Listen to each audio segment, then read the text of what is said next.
What a senior White House official is describing as an attempted act of terrorism in Detroit. Al-Qaeda claims to be behind a failed attack on a U.S. passenger jet. Another location mentioned in connection with the suspect is Yemen, where he told investigators he has contacts in Al-Qaeda. Abdul Muttalib reportedly claims he got his explosive device in Yemen, which is rapidly becoming the new battleground against Al-Qaeda.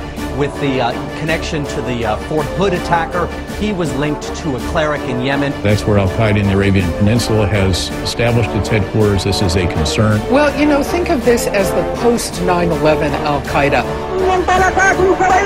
The bottom line, experts say, Al-Qaeda in Yemen may now be able to attack the United States.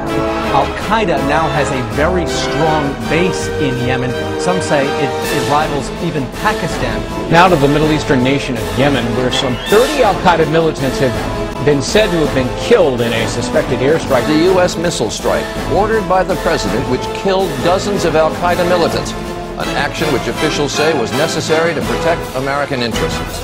Officials said some 35 suspected Al-Qaeda figures had been killed. Opposition groups said dozens of civilians were also killed. The action represents a major escalation by President Obama in his efforts to go after the terror group in yet another country.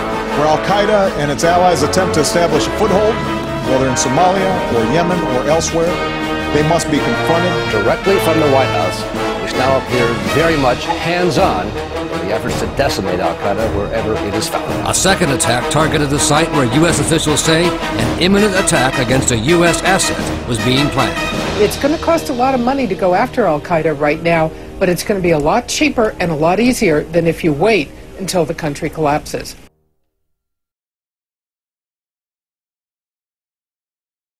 So if you've been paying attention to terrorism and Al-Qaeda recently, you have likely been paying attention to this poor, largely ungoverned, running out of oil, parched little nation called Yemen. It's rather quietly become, after Iraq and Afghanistan and Pakistan, something akin to America's other war. Senator McCain and Congresswoman Harman have been in Yemen recently with the attempt to build up Al-Qaeda. Al-Qaeda, of course, functioning, as always, as the CIA Arab Islamic Legion. The connection here is that they're trying to build up a presence of Al-Qaeda in the Arabian Peninsula, a creation wholly of the U.S. intelligence agencies, so that they can play Saudi Arabia against Iran and fight against both. There's a strong current inside Saudi Arabia that would like to break away from the U.S. protectorate. A husband and wife who are raising a provocative question tonight. Did the suspect possibly have help getting onto this flight?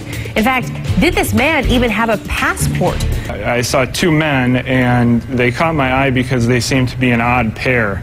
One was what I would describe as a poor-looking black teenager around 16 or 17, and the other man, a age 50-ish, wealthy-looking Indian man, and I was just wondering why they were together. Kind of strange. And I watched them approach what I would call the ticket agent, the final person that checks your boarding pass before you get on the plane.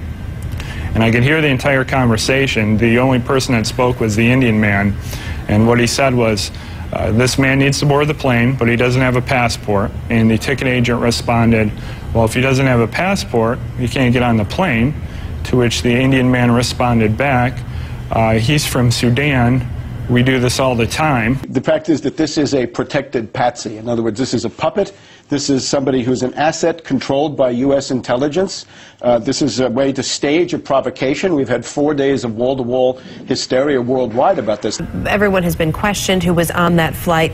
Lori, it's tough to understand, I think, especially for a lot of people watching this, and I'm sure for you who were sitting there, how anybody could be allowed on board an international flight without a passport. When you and your husband talked to authorities, when you told them what you saw, what was the reaction? They seemed really interested in what we had to say. They talked to every family. A lot of the families they were talking to them for about 5 minutes or so. They talked to Kurt and I for probably about 15 minutes, maybe a little bit more. Let's just look at a couple of facts. His father, a rich Nigerian banker, went to the U.S. Embassy in Nigeria on the 19th of November and said, my son is in Yemen, he's at a terrorist training camp, do something about this.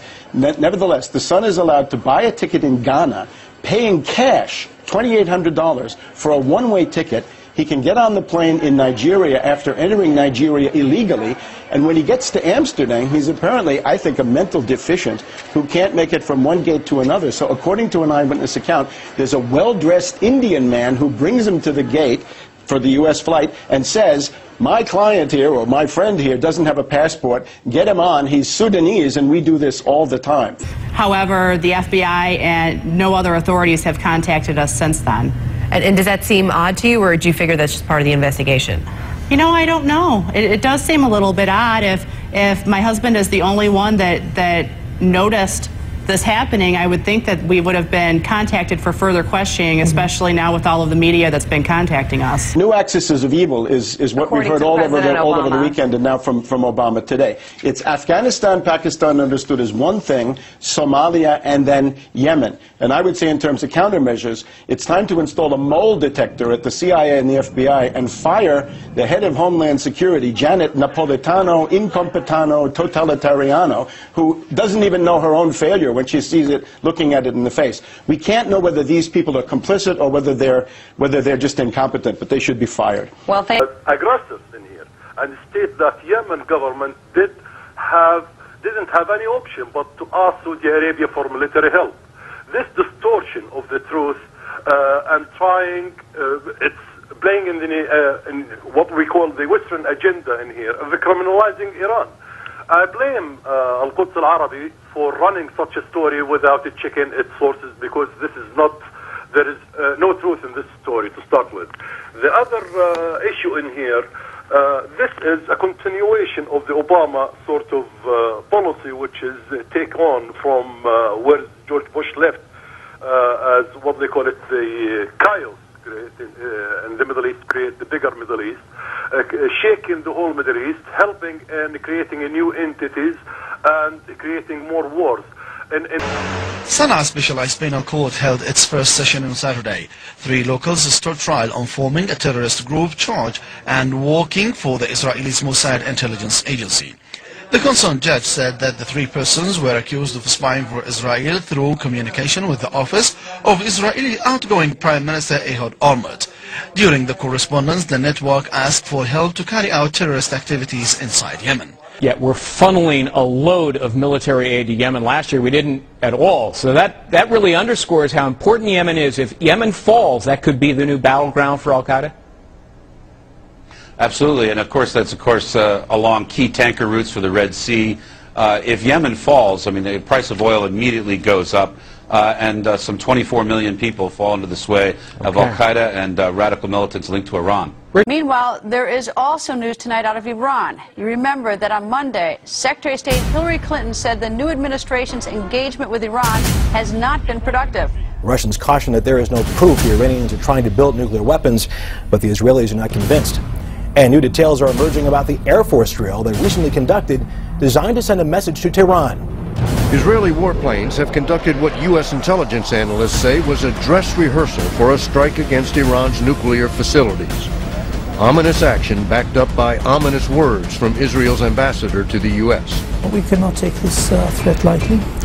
And as our Prime Minister just recently said, Israel will not tolerate a nuclear Iran. It's sort of operating near their border from Yemen. Are they waging, the Saudis, a proxy war with Iran? And to some extent, would they be happy to see Israel take action against the nuclear weapons apparatus of Iran? It is Israel now warning Iran, warning that Iran, I should say, is on the verge of being able to create a nuclear weapon. You say the window for diplomatic action is closing. How much time is there? Less today than we had yesterday. And it's running out. For many countries, choosing between bombing Iran and Iran with a bomb is a tough call. But there's no doubt what choice Israel would make.